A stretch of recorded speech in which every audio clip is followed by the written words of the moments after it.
Casper wasn't just a family-friendly spooky romp, it was a technical revolution wrapped in haunting humanity. Chaos erupts behind the scenes. The dailies are filled with tennis balls, CGI schedules collapse. The ghostly trio materializes only in VFX layers. I promise 20 weird facts about Casper, plus a bonus fact that'll shatter what you think you know. Stay tuned. Now, shine your flashlight and step inside. Fact 1. Audiences don't know that Casper is the first feature-length film to star a fully CGI character as the lead. It isn't a small gimmick, it is an industry-shaking milestone. The filmmakers unleash pioneering visual effects, and ILM grinds through months of work to make him float, emote, and haunt. It isn't just digital wizardry, it's emotional craftsmanship. CGI Casper isn't a cartoon insert, he is the heart of the film, bridging death and connection, reshaping how movies can blend practical acting with digital heart. It wasn't a trick, it is a revelation, with long-lasting cultural legacy. Fact 2. It isn't cuteness, but chaos. Actors Bill Pullman and Christina Ricci are talking to tennis balls during most scenes. They aren't reacting to unseen ghosts, they're reacting to fuzzy placeholders. Those tennis balls bounce with intention as they track eyelines for later CGI insertion. It isn't smooth acting, it's improvisational discipline. The tennis balls are stand-ins for ethereal companions. What audiences didn't know, every emotional moment between Cat and Casper is built around inanimate spheres bouncing down the hall. That weird practice shapes the film's uncanny intimacy and reminds us how performing against nothing can still yield deep, heartfelt cinema. Fact 3. It isn't Spielberg's smile, but his nervous energy. Steven Spielberg filmed a cameo transforming in the mirror alongside Clint Eastwood, Mel Gibson, Rodney Dangerfield, and the Crypt Keeper. But Spielberg's own reflection is cut for pacing, reportedly because he feels not much of an actor. The mirror scene erupts with sudden, surreal humor. It isn't homage parody, it is cinematic chaos. What audiences didn't know, this cameo was filmed only to be buried. It isn't ego, but restraint. It becomes a deleted artifact of insider lore, and a rare moment where the master recoils from limelight to preserve the tone. Fact 4. Not déjà vu, but tone shift. The movie gravitates darkly around death, giving Casper a tragic backstory as a 12-year-old boy dying of pneumonia, not just a cheerful ghost. What audiences don't know is that the film's original creators, like Alex Proyas, wanted a much darker, more poetic adaptation, akin to The Wizard of Oz's surreal melancholy. Proyas departs over creative differences. It isn't cheerful family fare, it is emotional shadow play masked in gooey CGI. This tonal tension between kid-friendly spectacle and ghostly grief threads through every scene. It isn't comic fluff, it is haunting empathy, balancing studio notes with buried emotional weight. Fact 5. It isn't accident, but engineering. One 90-second Casper-Ricci interaction takes 8 months to complete. The production grinds through painstaking rotoscoping, light blending, compositing. It isn't a sequence, it is a microcosm of chaos. The VFX team shatters deadlines, reworks every frame. The energy pulses through those seconds. Transparent Casper, heartfelt eyes, longing, and you feel the weight of months of craft. What audiences didn't know. That brief moment is a monument to labor and precision. It isn't digital trickery. It is a sculpture of light, time, and emotion, etched frame by frame with quiet desperation. Fact 6. It wasn't just a set, it was a mansion of ghosts. Whipstaff Manor, the film's iconic haunted house, isn't a real location. It's an elaborate set built on Universal's sound stages. What audiences didn't know, the production team creates an enormous, sprawling interior with grand staircases and Gothic windows, but the exterior shots are miniatures enhanced with matte paintings. The design team wants the house to feel like a character itself, looming over every frame. not an afterthought, but a living space of mystery. The set becomes so intricate that actors sometimes get lost navigating it. Whipstaff isn't simply backdrop. It is a labyrinth reflecting Kat's grief and the trio's chaos. Every wall is designed to breathe with supernatural energy, turning a kid's movie into Gothic theater. Fact 7. Not just marketing, but transformation. Casper is one of the first films with a promotional website. Released in 1995, the official site becomes an early internet curiosity. Remember, this is years before social media, long before streaming. Audiences at the time stumble onto a strange, ghost-themed page that lets them explore Whipstaff Manor online. It isn't a polished product, it is clunky HTML and eerie graphics, but it marks a milestone. What audiences didn't know, Casper's site quietly pioneers digital film promotion, experimenting with audience immersion beyond trailers and posters. It isn't just a haunted family film, it is a web experiment. The studio realizes that the internet can amplify cinema's reach. Casper doesn't just haunt theaters, he slips into cyberspace, foreshadowing the viral marketing that dominates Hollywood decades later. Fact 8. It wasn't all CGI, it was muscle, sweat, and wires. The ghostly trio's wild physical comedy isn't fully digital. Stuntmen and puppeteers on set act out the exaggerated motions, slamming chairs, flipping tables, before ILM layers in transparent ghosts. Practical rigs yank furniture, while hidden crew members trigger collapses. What audiences didn't know is that every scene with the trio is a hybrid illusion. The actors react to invisible chaos while the set literally falls apart around them. It isn't just visual effects artistry, it's choreographed mayhem with bruises and broken props left in its wake. The film blurs the line between slapstick and supernatural, marrying physical destruction with digital trickery. Not three ghosts floating in space, but a collaboration of flesh and machine. The laughs you hear come from real wreckage. Fact 9. Not just nostalgia, but synergy. Casper is one of the first films to fully exploit corporate cross-promotion on a global scale. Audiences saw Casper on the big screen, but also in McDonald's Happy Meals, Pepsi commercials, and endless merchandise. What they didn't know, Universal orchestrates one of the largest tie-ins of the 1990s, pumping Casper into every corner of pop culture. Lunchboxes, pajamas, dolls, even breakfast cereals. Casper becomes impossible to escape. It isn't just marketing, it's saturation. The ghost transforms into a branding empire, his friendly grin floating through toy aisles and fast food counters. While critics debate tone, kids beg their parents for Casper plushies. Not merely a movie, but a commercial haunt. The film demonstrates how studios could weaponize synergy, turning cinematic ghosts into cultural phantoms living in your home. Fact 10. It wasn't just acting, it was conjuring. Christina Ricci, at only 14, shoulders the emotional core of the movie, playing against tennis balls, green screens, and invisible characters. What audiences don't know, Ricci often improvises her emotional beats, grounding the fantasy in believable grief. Director Brad Silberling praises her ability to make the ghosts real through sheer performance. Without her, the story collapses. It isn't a children's comedy. It is a meditation on loss, carried by a teenager's restraint and depth. That's why, even today, her portrayal resonates. And since we're halfway through, go ahead and like and subscribe, because the next 10 facts get even darker, funnier, and stranger. You won't believe what really happened behind the scenes of Casper. Stay with us. Fact 11. It wasn't random casting, it was studio maneuvering. Bill Pullman isn't the first choice to play Dr. Harvey. The role circles around Tom Hanks, Robin Williams, and even Chevy Chase before Pullman signs on.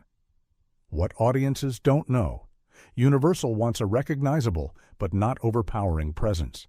A dad who feels approachable, not larger than life. Pullman's charm fits, but his schedule nearly derails production. The call sheets juggle endlessly to accommodate his commitments. Not accident, but compromise. His grounded performance keeps the film from floating off into parody. He becomes the anchor, making Casper's tragedy believable. It wasn't simply another paycheck role. It was a studio gamble that pays off, because Pullman's steady warmth balances the CGI chaos, allowing Ricci's grief and the trio's antics to coexist. Without him, Whipstaff might have collapsed into farce. Fact 12. It wasn't just a cameo, it was a parade of legends. The infamous mirror sequence features cameos by Clint Eastwood, Rodney Dangerfield, Mel Gibson, and the Crypt Keeper, all morphing from Dr. Harvey's reflection. What audiences didn't know, Universal negotiates each cameo individually, some filmed in isolated sessions far from set. Dangerfield reportedly riffs wildly, forcing editors to splice usable lines. Eastwood's cameo is filmed on tight time constraints, with crew hustling to capture his grizzled one-liner before he bolts. It isn't seamless fun, it's a jigsaw puzzle of egos and schedules. The sequence becomes both a stunt and a nightmare for editors. Not effortless comedy, but stitched-together chaos. Still, it stands as one of the strangest, most surreal cameos of the 1990s, an eerie carnival of celebrity apparitions that mirrors Casper's ghostly theme. Fact 13. Not just a voice, but legacy. Casper's soft tones are provided by Malachi Pearson, a child actor known mostly for television.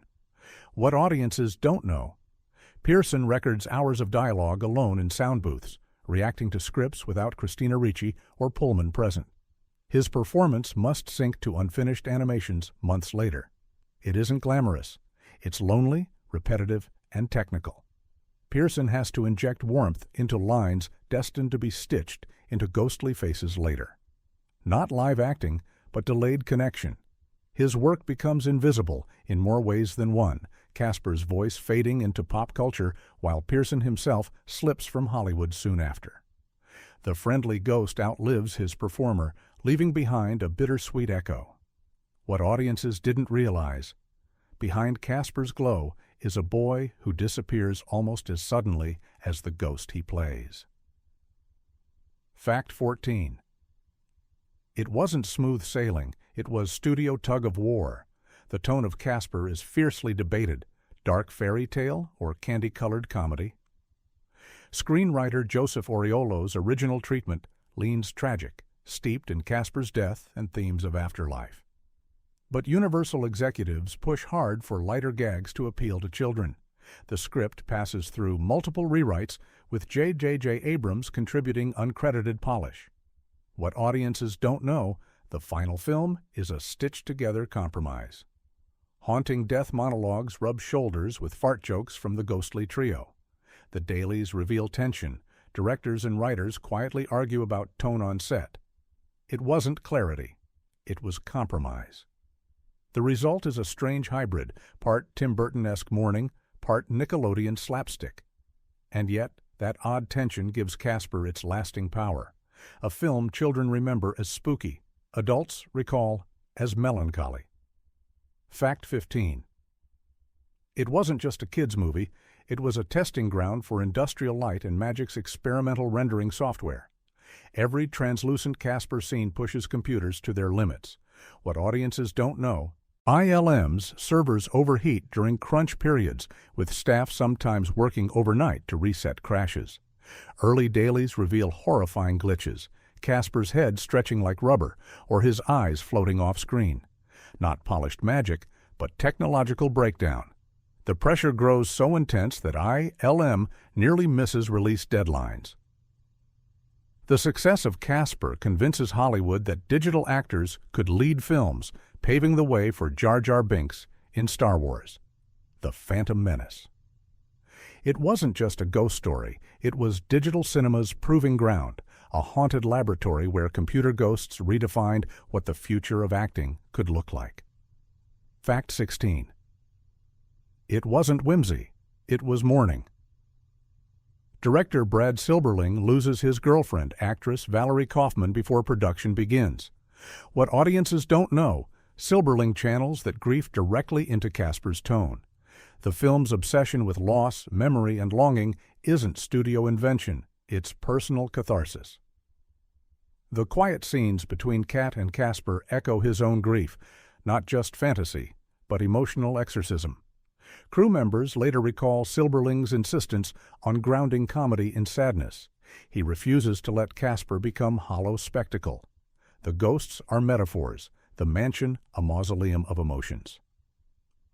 What audiences see as a quirky kids' film is also a director processing heartbreak. That raw sincerity seeps into the final cut, making Casper linger in memory longer than its slapstick suggests. It isn't only about a ghost, it's about living with loss. Fact 17. Not just a cameo, but a farewell. Dan Aykroyd reprises his role as Ghostbuster Ray Stantz in one surreal scene. What audiences didn't know, this cameo almost collapses due to legal wrangling with Columbia Pictures. Universal desperately wants the crossover gag, but licensing fees and trademark battles nearly kill it. Lawyers haggle over a single line. Who you gonna call? Ultimately, the studios reach a fragile deal, and Aykroyd films a blink-and-you'll-miss-it moment. It isn't just humor, it's one of cinema's first shared universes, long before Marvel or DC dominate screens. For seconds, Casper connects to Ghostbusters, uniting franchises in a strange wink to fans. Not a throwaway gag, but a historic crossover. It demonstrates how licensing nightmares can still yield lightning, making this cameo one of the weirdest, most beloved stunts of the film. Fact 18. It wasn't just technical chaos, it was emotional endurance. Christina Ricci later admits she barely remembers filming Casper. The schedule is brutal, the green screen work exhausting, and the demands relentless. What audiences don't know, child labor laws mean Ricci is constantly rushed between tutors, makeup chairs, and set, with little downtime. She describes the experience as a blur, suggesting the shoot pushes her to near burnout. Not magical childhood, but industrial pressure. Despite this, Ricci delivers a nuanced, grieving performance that defines the film. Her exhaustion translates on screen as raw melancholy, giving Cat authenticity. The irony? The very chaos that makes her forget the production ensures audiences never forget her role. Not just another child star gig, but a defining ghostly performance born from overwhelming strain. Fact 19. Not candy, but controversy. Casper's soundtrack sparks unexpected friction. Universal wants bubblegum pop appeal, while Silberling pushes for moody orchestration. James Horner, the composer behind Titanic, crafts sweeping, mournful themes, but executives demand radio-friendly singles. This leads to the strange inclusion of tracks like Remember Me This Way by Jordan Hill, wedged between Horner's gothic flourishes. What audiences didn't know, marketing wins. The studio pushes singles onto MTV, while Horner's score is buried beneath pop. Not seamless harmony, but commercial compromise. Yet decades later, fans elevate Horner's ghostly strings as the film's emotional heartbeat. It wasn't bubblegum marketing. It was an aching score, muffled by pop charts, but rediscovered by audiences who sensed its lingering sadness. Casper's music becomes its own haunting. Two spirits, pop and orchestral, forever clashing within the same soundtrack. Fact 20. It wasn't box office triumph. It was financial gamble. Casper costs nearly $55 million to produce, an enormous sum in 1995, with much of it funneled into ILM's digital experiments. Universal executives panic when early test screenings reveal mixed reactions. Kids laugh at the trio, but grow restless during Casper's tragic flashbacks. What audiences didn't know, the studio nearly slashes distribution, fearing a flop. Instead, Casper grosses over $280 million worldwide. Not cautious success, but runaway gamble that pays off. The movie proves audiences can embrace digital characters as leads. It wasn't safe family fare. It was a risk that redefines blockbuster math. That success echoes through every CGI-driven franchise to follow. Casper, the friendly ghost, quietly finances Hollywood's digital revolution, proving that haunting technology could become box office gold. Bonus fact: it wasn't only about ghosts, it was about immortality. Buried deep in Universal's archives is a planned sequel treatment where Casper becomes temporarily human, exploring life beyond death more seriously. What audiences don't know, the script is drafted but abandoned after test executives decide the concept is too morbid for kids. Instead, cheaper spin-offs like Casper, A Spirited Beginning, are made, diluting the brand. The lost sequel remains a phantom of what could have been, a darker, riskier continuation that might have cemented Casper as a cult masterpiece. Not a cheerful afterthought, a ghost of cinema never made. That missing chapter haunts fans and filmmakers alike, whispering of a version of Casper far stranger, deeper, and bolder than the one we know. Casper wasn't just a family ghost movie. It was grief, chaos, invention, marketing, and history colliding. It pioneered CGI characters, battled tonal wars, and birthed cultural cameos.